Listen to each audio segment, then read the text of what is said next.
నమస్కారం. యువకెరటాలు ప్రత్యేక చర్చా కార్యక్రమానికి స్వాగతం. ఈరోజు మనతో తాటి ధనలక్ష్మి అనే ఒక విద్యార్థిని ఉన్నారు. తను 2006లో జన్మించారు. తర్వాత 10th లో 10/10 CGPA సాధించారు. ఇంటర్మీడియట్లో దాదాపు 94%తో పాస్ అయ్యారు. ఇప్పుడు గుంటూరులోని హిందూ కళాశాలలో ఫార్మ్ డి సెకండ్ ఇయర్ అయిపోయింది, థర్డ్ ఇయర్ చదువుతున్నారు. అక్కడ కూడా డిస్టింక్షన్తో చదువుతున్నారు. ఇందులో పెద్ద ప్రత్యేకత లేదు, కానీ తన 7 ఏళ్ల వయసు నుంచి, అంటే దాదాపుగా ఇప్పటికీ 12 ఏళ్ల నుంచి తను నిరంతరాయంగా కూచిపూడి నృత్యాన్ని అభ్యసిస్తున్నారు. దానిలో కేవలం సర్టిఫికెట్ కోర్సు, డిప్లొమా కోర్సే కాకుండా అనేక స్థాయిల్లో ప్రదర్శనలు ఇచ్చారు. అంతిమంగా చెన్నైలో జరిగినటువంటి ఒక మహా కూచిపూడి ప్రదర్శన కొన్ని వేల మందితో కలిసి ప్రదర్శన చేయడం ద్వారా గిన్నీస్ బుక్లో, అలాగే తెలుగు రికార్డ్స్, బుక్ ఆఫ్ రికార్డ్స్లో కూడా స్థానం సంపాదించారు. అయితే ధనలక్ష్మి ప్రస్థానం ఎలా సాగింది, ఏ రకంగా తనకి కూచిపూడి మీద ఆసక్తి కలిగింది, అలాగే చదువుతో పాటుగా నృత్యాన్ని ఎలా బ్యాలెన్స్ చేయగలుగుతున్నారు అన్నది ధనలక్ష్మి అడిగి తెలుసుకుందాం. Dhanalakshmi, welcome to Yuvakeratalu. నమస్కారం సార్. Thank you sir. చెప్పండి అమ్మా, మీరు నాన్నగారు ఒక చిన్న ఉద్యోగం, మామూలుగా గుంటూరులో ఒక గుమస్తాగా ఉద్యోగం చేస్తున్నారు, అమ్మ గృహిణి. మీకు 7 ఏళ్ల వయసు నుంచి నాట్యం మీరు నేర్చుకున్నట్టుగా తెలుస్తూ ఉంది. 2013 నుంచి, అంటే దాదాపు మీ వయసు 7 ఏళ్ళప్పటి నుంచి మొదలుపెట్టారు. ఎలా అంటే మీకు చిన్నప్పటి నుంచి డాన్స్ అంటే ఇష్టం ఉండేదా, లేదా అమ్మా నాన్న ఏదో ఒక ఆడపిల్ల కాబట్టి ఒకటి నేర్చుకోవాలని నేర్పించారా? ఎలా స్టార్ట్ అయింది అసలు ఈ కూచిపూడి నేర్చుకోవాలన్న ఆలోచన? సార్ అంటే ఫస్ట్ క్లాస్ నుంచి మాకు స్టార్ట్ అయింది సార్. చిన్నప్పుడు అన్ని వీడియోస్ చూసి చిన్న చిన్న ప్రోగ్రామ్స్ చేస్తారు వినాయక చవితికి, డాన్సెస్ వాళ్ళు. ఇంకా ఆ ప్రోగ్రామ్స్ లో కూచిపూడి ప్రదర్శనలు ఇస్తే వాళ్ళని చూసి అలా నేను నేర్చుకోవడం జరిగింది సార్. అలా మా నాన్నకి చెప్తే ఆయన ఇన్స్టిట్యూషన్స్ లో మాట్లాడి మా నృత్య కళాభారతి అనే ఇన్స్టిట్యూషన్ లో నన్ను జాయిన్ చేయించారు సార్. నృత్య కళాభారతి గుంటూరులో ఎన్ బాలు గారు మీ గురువు గారు, అవునా? అప్పటి నుంచి వారి దగ్గరే అభ్యసిస్తున్నారా? అవును సార్, ఫస్ట్ క్లాస్ నుంచి ఆయన దగ్గరే సార్. ఫస్ట్ నా ఇంట్రెస్ట్ తో జాయిన్ అయ్యాం సార్. ఆ తర్వాత మా నాన్నగారికి నేను ఇంకా బాగా చేయడం చూసి ఆయన ఇంకా ఇంట్రెస్ట్ తో నేర్పించేవాళ్ళు. ఇంకా మా గురువు గారు దాన్ని ఇంకా ప్రోత్సహించేవాళ్ళు సార్. ఇంకా ఎంకరేజ్ చేసి నన్ను ఇంకా ఈ స్థాయిలో తీసుకొచ్చారు. అయితే ధనలక్ష్మి, చిన్న క్లాసుల్లో ఓకే, చాలామంది పిల్లల్ని ఆ ఏజ్లో 1వ తరగతి 2వ తరగతిలో కొంతమంది స్పోర్ట్స్ ఆడిస్తారు, లేకపోతే కొంతమంది కరాటే నేర్పిస్తారు, కొంతమంది డాన్స్, మ్యూజిక్ ఇలా నేర్పిస్తారు. కానీ క్రమంగా, ముఖ్యంగా గుంటూరు లాంటి ఏమంటారు ఎడ్యుకేషన్ హబ్గా పేరున్న దగ్గర మనకి ఇష్టం ఉన్నా ఇష్టం లేకపోయినా ఒక తరగతి నుంచి ఇంకా 4-5 తరగతుల నుంచి ఈ ఎంసెట్లు, కోచింగ్లు, ఈ గొడవ మొదలవుతుంది. అయినప్పటికీ మీరు అప్పటి నుంచి హైయర్ క్లాసెస్కి వచ్చాక కూడా డాన్స్ కంటిన్యూ చేసుకుంటూ వస్తున్నారు. అంటే ఈ తల్లిదండ్రులు పూర్తి ప్రోత్సాహం ఇచ్చారా? ఎలా మరి స్టడీస్ డిస్టర్బ్ అవుతాయి అలా ఏం అనుకోలేదా? అంటే కూచిపూడి నాట్యం అనేది లలిత కళల్లో ఒకటి సార్. అంటే మన చదువులో ఎంతైతే మనము చదివి ఎంత స్ట్రెస్ ఫీల్ అవుతామో, నాట్యం చేస్తే అంత రిలాక్సేషన్, మనశ్శాంతిగా ఉంటది. అంటే మన సంతోషం కోసం నాట్యం నేర్చుకుంటాము. ఇంకా అట్లా మనం చిన్నప్పటి నుంచి మనకు అటు చేస్తే, డాన్స్ చేస్తానే మనం రిలీఫ్ అయిపోవచ్చు సార్, స్ట్రెస్ రిలీఫ్. అంటే దీనిలో ప్రధానంగా ఏమేమి ఉంటాయి అంటే మీరు కూచిపూడిలో ఈ పర్టికులర్ సాంగ్స్ అలా ఏమైనా ఉంటుందా? అంటే ఇప్పుడు కృష్ణానది అంటే కృష్ణమ్మ తల్లిని కొలుస్తూ పాడే పాట, అలా దీనిలో ప్రత్యేకతలు ఏమైనా ఉంటాయా, లేదంటే అందరూ ఒకటే తరహా డాన్స్ నేర్చుకుంటారు కూచిపూడిలో? అలా ఏం లేదు సార్, ఒకటే విధంగా ఏం లేదు. అంటే సార్ కొరియోగ్రాఫింగ్ బట్టి, ఏ సార్ ఎలా కొరియోగ్రాఫ్ చేస్తే అలా. అంటే ఒక్క కృష్ణ అమ్మవారి దగ్గరే కాదు, అందరూ మహాశివుడి గురించి, శ్రీరాముడి గురించి, అలా నాటకాలు. అసలు కూచిపూడి నాట్యం నాట్యం అంటేనే నాటకం. అట్లా మనం ఒక స్టోరీ వైజ్ తీసుకొని వస్తాము. మామూలుగా మనం ప్రెసెంట్ జనరేషన్ కి వచ్చేటప్పటికి ఒక చిన్న పాటలు, దానిలో నుంచి చిన్న భాగాలు తీసుకొని మనం ప్రదర్శనలు ఇస్తారు. పురాతన అంటే చాలా ఇయర్స్ బ్యాక్ ఏంటంటే నాటకంలా ప్రదర్శించే వాళ్ళు అనమాట, ఒక గంటలాగా. ఇంకా అట్లా ఇప్పుడు వచ్చేటప్పటికి ఒక 10 నిమిషాలు చిన్న బిట్స్ చేసేవాళ్ళు సార్. అంటే ఏదైనా ఒక ఇతిహాసంలో ఇప్పుడు సత్యభామ రుచి ఉంటుంది అనుకోండి, భామా కలాపం మీద అంటారు. సో ఆ డాన్స్ ఒక 10 నిమిషాలు వేస్తారు అనుకోండి. అంటే దాని గురించిన భావం, ఆ సందర్భం ఏంటి, దాని నేపథ్యం ఏంటి, అవన్నీ మీకు చెప్తారు. ఎందుకంటే మీ హావభావాలన్నీ రావాలి, ఆ సమయంలో ఆ క్యారెక్టర్ ఎలా వ్యవహరిస్తుందో ఆ రకంగానే మీరు నాట్యం చేసేటప్పుడు కూడా ముఖ కవళికలు ఇవన్నీ కూడా రావాలి కదా, వాటన్నిటి గురించి మీకు నేర్పుతారా? అవును సార్, పాట మొదటి స్టార్ట్ చేసే ముందే మా గురువు గారు బాలు గారు చెప్తారు సార్, ఇలా పాట గురించి ఏంటి, మనం ఏం పాట నేర్చుకుంటున్నాము, దానిలో అసలు భావం ఏంటి, మనం ఎట్లా ప్రదర్శించాలి, దాని తాళం ఏంటి, రాగం ఏంటి, ప్రతిదీ చెప్తారు. ఇంకా మనము ఒక్కొక్క స్టెప్ నేర్చుకున్న దగ్గర నుంచి ఆ స్టెప్ ఆ లిరిక్ యొక్క మీనింగ్ కూడా మనకు వివరించి చెప్తారు. దాని ద్వారా మనం ఇంకా ఆ ఎక్స్ప్రెషన్ అనేది మనకు అర్థమవుతుంది కాబట్టి మీనింగ్ మనం చేయగలుగుతున్నాం సార్. మీరు ఇందాక అన్నారు ఇప్పుడు రాగం తాళం అని చెప్పి, అంటే ఈ నాట్యంతో పాటుగా సంగీత పరిజ్ఞానం కూడా అవసరం. అంటే మీరు పాడే పాట అంటే మీ కనీసం లిప్ మూమెంట్ అన్నా ఉండాలి, మీకు వెనకాల బ్యాక్ డ్రాప్లో ఆర్కెస్ట్రా ఉన్నా కూడా లిప్ మూమెంట్ కూడా ఉండాలి. అంటే కొంత సంగీతం కూడా ప్యారలల్గా నేర్చుకుని ఉంటారా, లేకపోయినా కూడా పర్వాలేదా? అంటే మనము నాట్యం నేర్చుకున్న దానిలోనే సంగీతం అన్ని కళలు కలిపే ఉంటాయి సార్. శిల్ప కళ అంటేనే మన కూచిపూడి నాట్యకారిణిని శిల్పకళలా కొన్ని ఎల్లో రాఘువల్లో చేస్తారు కదా. సో శిల్పకళలు ఉంటాయి. పాట పాడడం అంటే కూచిపూడి నాట్యంలో మొట్టమొదటిగా మనం నేర్చుకోవాల్సింది పాట పాడడం. మనం ఒక సాంగ్ చేస్తున్నామంటే ఖచ్చితంగా మనకు ఆ పాట వచ్చేసి ఉండాలి, అప్పుడే మనం గుర్తు పెట్టుకొని దానికి ఎక్స్ప్రెషన్ కరెక్ట్ గా పలికించగలం సార్. ఇంకా అట్లా ప్రతిదీ ఉంటది నాట్య కళలో, అన్ని కళలు కలిపితేనే నాట్యం సార్. 10 ఏళ్ల నుంచి నేర్చుకుంటున్నారు, ఇంకా ఇప్పటికీ నేర్చుకుంటూనే ఉన్నారా? అవును సార్, ఇంకా నేర్చుకుంటున్నాను. మీరు ఇప్పటికే ఒక సర్టిఫికేట్ కోర్స్ చేశారు, డిప్లొమా చేశారు, అంటే ఇంకా నేర్చుకోవాల్సింది చాలా ఉంటుందా? 10-12 ఏళ్ళు నేర్చుకున్న అభ్యసించినా కూడా పూర్తిగా ఆ నాట్యం మీద మీకు పట్టు రావటం కానీ, లేకపోతే ఇక నేర్చుకోవాల్సింది ఏమి లేదు, మనం 10 మందికి చెప్పొచ్చు అనే పరిస్థితి రాలేదు, ఇంకా టైం పడుతుందా ధనలక్ష్మి? అలా ఏం లేదు సార్, ఇంకా చాలా ఉంటది. మనము చదువులో ఎట్లా అయితే మాస్టర్స్ చేసి పిహెచ్డి చేసి అట్లా మనం ఒక క్వాలిఫికేషన్ లోకి వెళ్ళి ఇంకా నేర్చుకుంటామో, రోజు రోజుకి ఇలా డాన్స్ లో కూడా పెరుగుతానే ఉంటది. దీనిలో కూడా పిహెచ్డీస్ ఉంటాయి. అలా లెక్చర్ ప్రతిరోజు మనం నేర్చుకోవడానికి ఏదో ఒకటి ఉంటది. ఇంకా నేర్చుకోవాల్సింది కూడా చాలా గ్రంథాలు ఉంటాయి, మనం నేర్చుకోవాలి కానీ చాలా చాలా ఉంటాయి సార్. సో ఇప్పటికే మీరు సర్టిఫికేట్ కోర్సు, డిప్లొమా కోర్సు చేశారు, వాటిలో కూడా డిస్టింక్షన్తో పాస్ అయ్యారు. ఎవరు ఆఫర్ చేస్తున్నారు? యూనివర్సిటీలు ఆఫర్ చేస్తున్నాయా, లేకపోతే మీరు ఈ నాట్య అకాడమీలు అలా ఏమైనా సపరేట్గా ఉంటాయా? లేదు సార్, మా గురువు గారు నృత్యకళా భారతిలో మాకు ఇలా ఎగ్జామినేషన్స్ గురించి చెప్తారు. మ్యూజికల్ కాలేజ్ లో అన్ని గుంటూరుకి సంబంధించిన గుంటూరు మ్యూజికల్ కాలేజ్ లో జరుగుతాయి. ఇంకా అట్లా మాకు నోటిఫికేషన్స్ వస్తే మా గురువు గారు చెప్పేవాళ్ళు సార్. ఇంకా అట్లా మేము ఎగ్జామ్స్ సార్ శిక్షణ పొంది మేము రాసేవాళ్ళం సార్. సో ఎగ్జామ్ అంటే రిటన్ టెస్ట్ అమ్మా, లేదంటే మీరు పర్ఫామ్ చేయటం ఏమైనా ఉంటుందా, డాన్స్ కానీ, లేదంటే రాత పరీక్షనా? రెండు, థియరీ ఉంటది, ప్రాక్టికల్ గురించి ఉంటది సార్. థియరీ అంటే మనము కూచిపూడి గురించి అసలు ఎట్లా స్టార్ట్ అయింది, ఎట్లా ఉంటుంది, దానిలో ఏమేం భాగాలు ఉన్నాయి, అసలు ఎట్లా ప్రదర్శిస్తారు, ఏమేమి హస్తాలు ఉంటాయి, ప్రతిదీ ఉంటది. ప్రాక్టికల్ గా అంటే మనం ఏదైతే రాస్తున్నామో అదే మనము గురువు గారికి జడ్జి వస్తారు సార్, ఆ గురువు గారికి మనకు తెలియజేయాలి, గురువు గారి దగ్గర దాన్ని ప్రదర్శించాలి. ఎవరైతే ఎగ్జామ్ కండక్ట్ చేస్తారో వాళ్ళ దగ్గర మీరు చేసి చూపించాల్సిన ఇది కూడా ఉంటుందా? ప్రాక్టికల్ అంటే అంతేగా? అవును సార్, అంతే. ఓకే.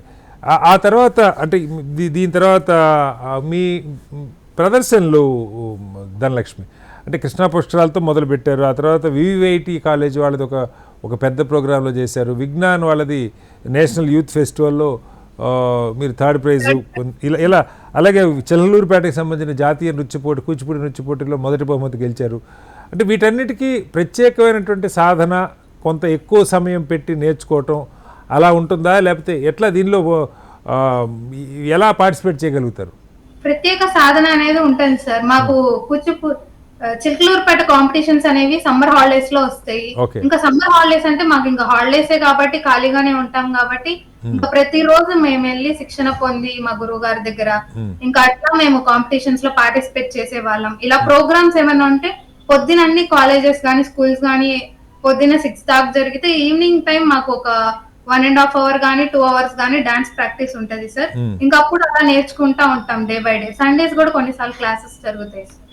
మీకు ఎట్లా అంటే మీరు స్టడీస్లో కూడా ఇప్పుడు ఏదో డాన్స్ నేర్చుకుంటున్నారు అది ఒకటే అని కాకుండా మీరు ఇంటర్మీడియట్లో 94%తో మీరు పాస్ అయ్యారు. మళ్ళీ ఫార్మ్ డి చాలా కష్టం అంటారు కోర్సు, దానిలో కూడా డిస్ట్రిక్షన్తో వస్తూ ఉన్నారు. నిజంగా ఒక పక్క 10-12 ఏళ్ల నుంచి డాన్స్లో ఒక స్థాయికి చేరుకుంటూ ఎడ్యుకేషన్లో కూడా ప్యారలల్గా బాగా సక్సెస్ కాగలుగుతున్నారు. ఎట్లా రెండింటికి టైం ఎలా మేనేజ్ చేస్తారు? చాలామందికి ఒకటి చేయటమే చాలా కష్టం అన్న భావన ఉంటుంది. ఓ మెడిసిన్ ఎంట్రన్స్కో లేకపోతే ఇంజనీరింగ్ ఎంట్రన్స్కో ప్రిపేర్ అయ్యే పిల్లలు అది దానికే రోజంతా సరిపోదు, అయినా కూడా ఫలితం వస్తారో అదే నమ్మకం ఉండదు. కానీ మీరు ఫామ్ డి తెచ్చుకోగలిగారంటే బాగా పర్ఫామ్ చేసినట్టు, 94% వస్తుందంటే బాగా పర్ఫామ్ చేస్తున్నట్టు. ఎలా రెండింటికి సమయపాలన, టైం మేనేజ్మెంట్ ఎలా చేస్తారు? ఇందాక చెప్పాను కదా సార్, మనకు చదువు అంటే చదివి అది మనం అర్థం చేసుకునే దాన్ని బట్టి ఉంటది. ఇంకా అలా చదివి ఉంటాం కాబట్టి ఒక స్ట్రెస్ రిలీఫ్ అనేది ఇలాంటి ఉంటాయి. వీటిల్లో మనం పార్టిసిపేట్ చేస్తే ఖచ్చితంగా స్ట్రెస్ రిలీఫ్ అవుతాము. అలానే ఇంకా మేము ఇంకా బాగా చేస్తున్నాం కాబట్టి ఇంకా మా సార్ గాని మా పేరెంట్స్ గాని ఎంకరేజ్మెంట్ తో ఇంకా ఎక్కువ ప్రదర్శనలు ఇవ్వడం వల్ల అటు రెండు బ్యాలెన్స్ అయిపోతాయి. అటు బాగా చదవడం జరుగుతుంది, ఇక్కడ చదవడం జరుగుతుంది. పొద్దునంతా చదువుకి అయిపోతుంది కాలేజ్ లో, స్కూల్స్ లో, ఈవినింగ్ డాన్స్. ఇంకా అట్లా అంటే అవార్డ్స్ వస్తున్నాయి, చాలా చోట్ల ఫస్ట్ ప్రైజ్ ఉంది, కొన్ని చోట్ల నేషనల్ లెవెల్ కాంపిటీషన్స్లో పార్టిసిపేట్ చేశారు. ఆర్థికంగా మరి ఇప్పుడు ఇవన్నీ మీరు చెల్లూరుపేట, విజయవాడ, చెన్నై ఇవి తిరగాలంటే బోల్డంత ఖర్చు కూడా అవుతుంటుంది. వీటికి అంటే ఎవరన్నా ఆర్థిక సహాయం చేస్తారా, లేకపోతే మీ ఖర్చులు మీరే పెట్టుకొని వెళ్ళటమా, ఎలా ఉంటుంది? అలా ఏముండదు సార్, మేమే మనం ఒక దాని గురించి అనుకున్నామంటే దాన్ని ఏదో ఎలాగోలా సాధించాలి కదా సార్. నీకు ఎంత ఖర్చు అయినా కానీ, ఎంత కష్టమైనా కానీ పడాల్సిందే.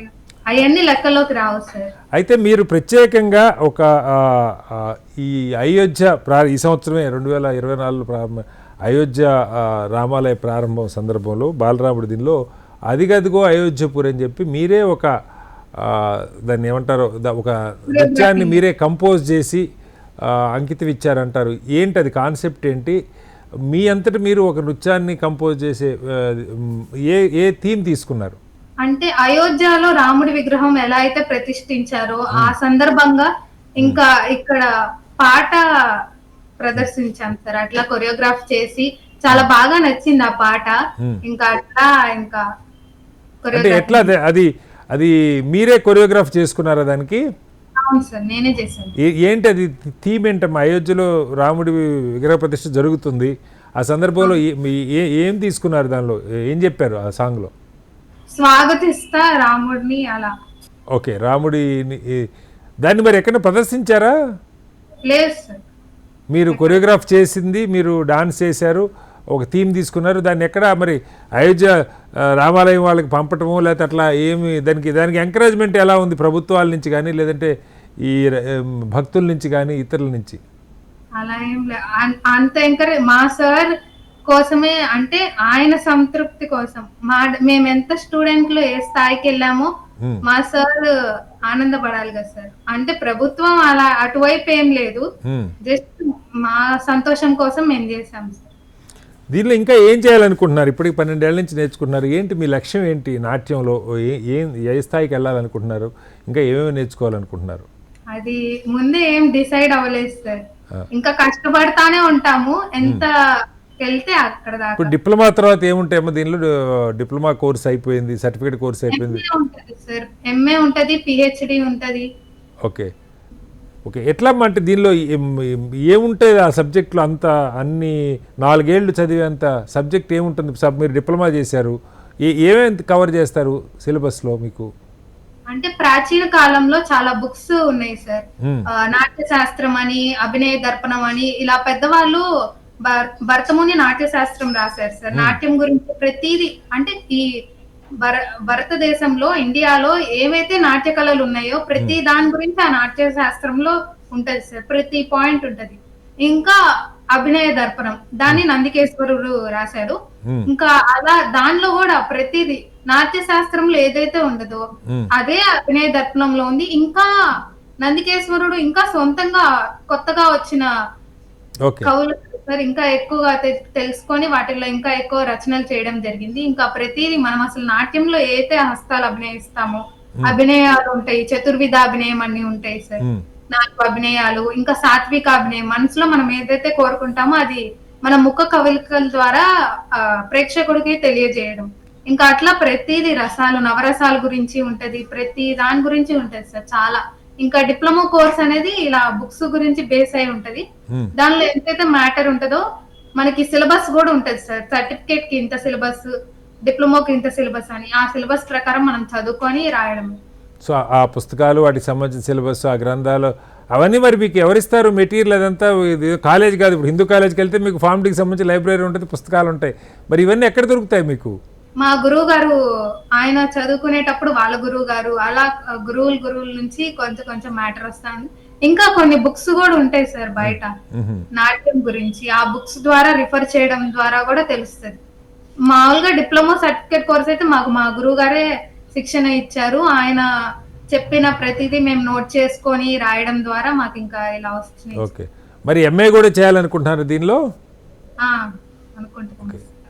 దీని తర్వాత అంటే కొంతమంది ఒక్క డ్యాన్స్ ఫామే కాకుండా 2-3 నేర్చుకుంటారు. ఇప్పుడు మీరు కూచిపూడి నేర్చుకుంటున్నారు, భరతనాట్యం, లేదంటే మోహిని ఆటం, ఇంకా రకాలు ఉంటాయి కదా, ఇవి కథక్ అని ఇలా నేర్చుకుంటారు. అంటే ఒక్కదాని మీదే పూర్తిగా ఫోకస్ చేయదలుచుకున్నారా, లేదంటే 2-3 నేర్చుకునే ఆలోచన ఏమైనా ఉందా? అంటే ఆంధ్రప్రదేశ్ అంటే కూచిపూడి నాట్యం సార్, తమిళనాడు అంటే భరతనాట్యం. ప్రతి స్టేట్ కి ఒక్కొక్క నాట్యం ఉంటది.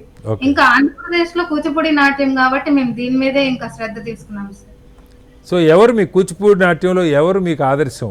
చాలామంది మహా నర్తకీమణులు లేకపోతే నర్తకులు ఉన్నారు. ఎవరిని మీరు ఆదర్శంగా తీసుకొని ఫాలో అవుతుంటారు? మా గురువు గారు కూడా ప్రదర్శనలు ఇస్తుంటారా? ఇస్తారు. ఓకే, చాలామంది నేను అంతకుముందు కూడా ఒకళ్ళిద్దరు ఇలా నేర్చుకుంటున్న విద్యార్థులతో మాట్లాడాను. వాళ్ళు ఒక దశ తర్వాత వాళ్ళు కూడా కొంతమందికి ట్రైన్ చేయటం మొదలుపెట్టారు. చిన్న పిల్లల్ని ఇక్కడ అందరూ గురువుగారి దగ్గరికి రాలేరు కాబట్టి లోయర్ క్లాస్ మీరు ఏ స్థాయిలో అయితే నేర్చుకోవటం మొదలుపెట్టారో అలాంటి పిల్లలకి బేసిక్గా కొంత ఆసక్తి కలిగించడం కోసం నేర్పించేటువంటి ప్రయత్నం చేస్తారు. అలాంటిది ఏదైనా మీరు మొదలు పెట్టారా? లేదు సార్, ఇంకా ఏం మొదలు పెట్టలేదు. ఇంకా మా గురుగారి దగ్గర ఇంకొంచెం శిక్షణ పొంది ఆ తర్వాత మొదలు పెట్టాలని ఆలోచన ఉంది. అయితే ఇప్పుడు ప్యారలల్గా ఇప్పుడు ఫార్మ్ డి చదువుకుంటూ దీనిలో ఒక లెవెల్కి వెళ్తారు మీరు. ఆ తర్వాత దీన్ని కంటిన్యూ చేయడానికి, నాట్యాన్ని కంటిన్యూ చేయడానికి ఏమేమి అవకాశాలు ఉన్నాయి? అలాగే ప్రదర్శనలు మీరు అన్నట్టు శ్రీరామనవమి అప్పుడు లేకపోతే వినాయక చవితి మండపాల్లోనో ఎక్కువ అవకాశాలు వస్తూ ఉన్నాయి. అలా కాకుండా ఇప్పుడు మీరు నేర్చుకున్న నాట్యాన్ని ప్రదర్శించాలంటే మీ అంతటా మీరు ఒక ప్రోగ్రామ్ చేయాలంటే బోల్డంత ఖర్చు. మామూలుగా ఆరంగేట్రం అని లేకపోతే రంగప్రవేశం ఇలా చేస్తారు. అది కాకుండా రెగ్యులర్గా మీ విద్యని ప్రదర్శించడానికి 10 మంది చూడటానికి లేదు వాళ్ళకి ఇన్స్పైర్ కావడానికి నేర్చుకోవడానికి అవకాశాలు ఎక్కడ ఉన్నాయి? ఎక్కడెక్కడ మీరు ప్రదర్శించడానికి అవకాశం ఉంది? గుళ్ళల్లో ప్రదర్శనలు ఇవ్వచ్చు సార్. టిటిడి తిరుమల తిరుపతి దేవస్థానంలో అలా గుళ్ళలో ప్రదర్శనలు ఇచ్చే వాళ్ళు కూడా ఉంటారు. ఇంకా మన ఇష్టం సార్, ఏదైనా మన దాన్ని బట్టి ఉంటది. అంటే మీకు అవకాశం ఇవ్వాలి కదా. టిటిడిలో అందరికీ అవకాశం రాదు కదా. టిటిడిలో మాకు వచ్చింది సార్, ఒకసారి చేసాం. ఒక 3-4 ఇయర్స్ బ్యాక్ మేము తిరుమల తిరుపతి దేవస్థానంలో ప్రదర్శన ఇవ్వడం జరిగింది. మా గురుగారు తరపున ఇచ్చారు. అంటే అందరు ఒక గ్రూప్ అనుకొని మేము వెళ్ళి చేయడం జరిగింది సార్. ఓకే, అట్లా ఇప్పుడు గుంటూరులో వేరే ఇప్పుడు చాలా ఆలయాలు ఉంటాయి. అలాంటి చోట కూడా ఏదైనా ఒక సందర్భంలో ఇప్పుడు కార్తీక మాసం నడుస్తుంది, శివుడికి చాలా ప్రత్యేకంగా పూజలు చేస్తారు. ఇలాంటి మన ఆలయాలలో వీటికి అంటే మీరు ప్రదర్శించడానికి కావాల్సినటువంటి ఫెసిలిటీస్ కానీ ఇలాంటివి ఉంటున్నాయా? ఉంటాయి సార్. మరి చేస్తున్నారా మీరు కానీ? లేకపోతే ఉంటారు సార్. నాట్యం అంటే అందరూ ఆనందించేది, అందరూ చూసేది కాబట్టి ఎవరైనా ఓకే అంటారు సార్, కాదు అని ఎవరేమన్నా. చాలా మంది భక్తులు వస్తుంటారు. ఇప్పుడు కార్తీక మాసంలో శివాలయాలకి బోల్డ్ అంతమంది భక్తులు వస్తూ ఉంటారు. అలాగే ఈ సందర్భంగా అక్కడ అభిషేకాలు ఇవన్నీ జరుగుతుంటాయి. అలాంటి చోట లేదంటే సాయంత్రం అప్పుడు చాలామంది గుంటూరులో వెంకటేశ్వర స్వామి టెంపుల్ కానీ ఇవన్నీ బాగా ఫేమస్. చాలామంది పెద్దవాళ్ళు వాళ్ళంతా గుడికి వెళ్తుంటారు. అలాంటి చోట సాయంత్రం అప్పుడు హాయిగా 1-2 గంటలు టైం ఉంటుంది. వాళ్ళంతా ప్రశాంతంగా కూర్చొని ఈ పురాణ కాలక్షేపం ఇలాంటివి చేస్తుంటారు. అలాంటి చోట అవకాశాలు ఏమన్నా మీలాంటి వాళ్ళకి దొరుకుతున్నాయా? దొరుకుతాయి సార్. మరి మీరు చేస్తున్నారా వాటిని, ఆ ప్రోగ్రామ్స్ రెగ్యులర్గా? అంటే ఏదైనా నేనంటుంది ఈ కాంపిటీషన్స్లోనే కాకుండా ఇప్పుడు ఏదైనా నృత్య పోటీలు ఇలాంటివి ఎలాగ మీరు వెళ్తున్నారు, బట్ అది కాకుండా రెగ్యులర్గా ప్రదర్శించడానికి అవకాశాలు. అలాగే మీరు ఖర్చు చిన్న విషయం అనుకుంటున్నారు కానీ 10 మంది ఈ డ్రెస్డ్ ప్రోగ్రామ్ చేయాలంటే బోల్డ్ అంతా మీ మేకప్లకి వీటికి బోల్డ్ అంత ఖర్చు అవుతుంది. మరి వీటికి ఎవరు పెట్టుకోవాలి ఖర్చు? చిన్న ఖర్చు ఏం కాదు కదా ధనలక్ష్మి అది. అవును సార్, చిన్న అంటే మేము కడతాము, మా గురువు గారు కడతారు సార్. ప్రతిదీ మనం చూసుకోవాల్సింది. ఇలా శ్రీరామనవమికి, వినాయక చవితికి, అట్లా దసరాకి చాలా ప్రోగ్రామ్స్ వస్తా ఉంటాయి. అంటే ఒకేసారిగా మేము కొనుక్కొని ఉంచుకుంటాము డ్రెస్సెస్. ఒకసారి కుట్టించుకుంటాము చీర తీసుకొని, ఇంకా అది వాడుతా ఉంటాము. ఆ తర్వాత మనకి ఇష్టమైన సార్ తీసుకుంటే ఇంకో 2-3 కుట్టించుకోవచ్చు, లేదా నగలు మా గురువు గారి దగ్గర తీసుకుంటాము అట్లా. కానీ దీని మీద ఇంకా ప్యాషన్ ఉన్నప్పుడు మీలాంటి వాళ్ళు మరింత దీని మీద ఎక్కువ టైం స్పెండ్ చేయాలంటే లేదు అనేక చోట్లకి వెళ్ళి ప్రదర్శనలు ఇవ్వాలి అన్నప్పుడు దానికి కొంత ఇంకా ఇప్పుడు ఆలయాలు ఉంటాయి, ఆలయాలకి కొంత నిధులు ఉంటాయి. చిన్న ఎండోమెంట్ టెంపుల్స్ అయినా లేదు మామూలుగా ప్రైవేట్ వ్యక్తుల ఆధ్వర్యంలో నడుస్తున్న టెంపుల్స్కైనా కొంత నిధులు ఉంటాయి. కనీసం వాటికి మీ మేకప్ ఖర్చులకనో లేదు మీ ట్రాన్స్పోర్ట్కనో లేదు ఎప్పుడన్నా ఒకరోజు అక్కడ స్టే చేయాల్సి, ఇప్పుడు మీరు చెన్నై వెళ్ళారు, ఒకరోజు నైట్ అంతా అక్కడ స్టే చేయాల్సి వస్తుంది, లేదంటే ట్రైన్ టికెట్స్ కావాలి, వీటికి ఎవరు ఆర్థిక సహాయం ఇవ్వట్లేదా? అలా ఏం ఇవ్వరు సార్, మేమే పెట్టుకుంటాం అన్ని ఖర్చులు. ఓకే. సో దీనిలో ఏదైనా ప్రత్యేకంగా మీరు ఈ కూచిపూడిలో ఇప్పుడు ఎలా అయితే అయోధ్యపురి మీద మీరు ఒక కొరియోగ్రాఫ్ చేసి ప్రజెంట్ చేశారో అలా ఇంకేమన్నా మీకు థాట్స్ ఉన్నాయా? కొత్తగా ఏమన్నా చేయాలి దీనిలో, కొత్త దీనికి బయటికి తీసుకురావాలని ఇన్నోవేటివ్ థాట్స్ ఏమైనా ఉన్నాయా? ఉన్నాయి సార్. అంటే మనం నేర్చుకోవాలే గానీ ప్రతి దానిలో ఏదో ఒకటి వస్తానే ఉంటది, ప్రతిదీ చేయగలం సార్.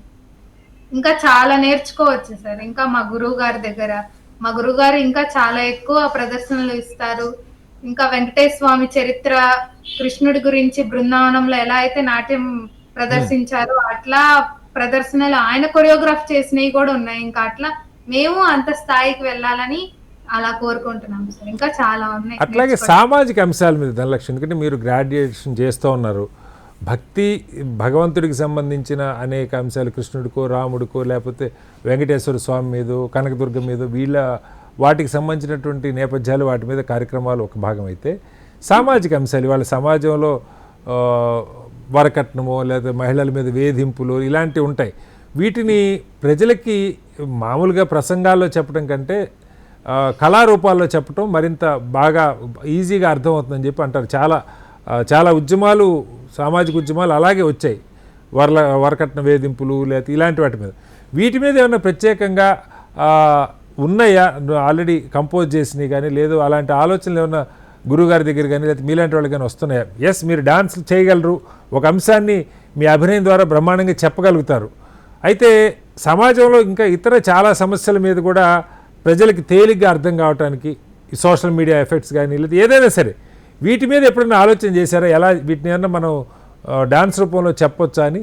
ప్రస్తుతానికి అయితే ఏం చేయలేదు సార్, కానీ చెయ్యాలని మాత్రం మాకుంది. ఇంకా చూడాలి సార్.